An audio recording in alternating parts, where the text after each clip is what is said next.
Speaking of fiscal conservatives who aren't really fiscally conservative, Republican governor in Arizona, Jan Brewer, is up to just insane tricks, and it's exactly what we would expect from her. Deficit of $500 million in Arizona it will climb to $1 billion in the next fiscal year. You might think in that scenario, starting to dish out bonuses to your staff who are already really well paid might not be the most prudent thing to do. However, that did not stop Jan Brewer from doing exactly that. According to an investigation conducted by Arizona Republic, Brewer gave out over $180,000 in bonuses, with $10,000 each going to 10 separate people, 8 of whom were already making over $125,000 a year, which means they're in the top 10% of American wage earners. The smaller bonuses still were thousands of dollars given to 12 other smaller staffers.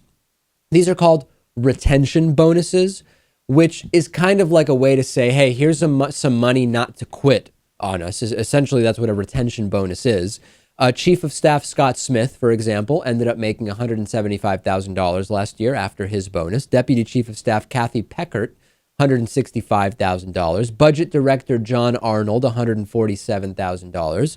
And I'm not actually against people in the public sector earning good wages, as long as we have a situation where the money, the tax money, is not being squandered, that people are not going without basic necessities, and that the budget is fiscally sound. Because remember, Lewis, it is the Republican Party and people like Jan Brewer who self-proclaim themselves to be fiscally conservative, and they have these huge budget deficits and are handing out big bonuses to individuals who already earn really good salaries.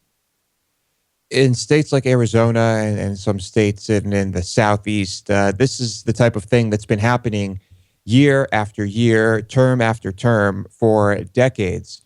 And nobody really seems to figure out why, but they keep voting for fiscally conservative Republicans who just keep destroying their economies. I also was thinking as I read this that when we talk about the problems that states are having financially, and we think about how much increasingly the police department's activity is a revenue source, it's a much needed revenue source, traffic tickets, citations, etc.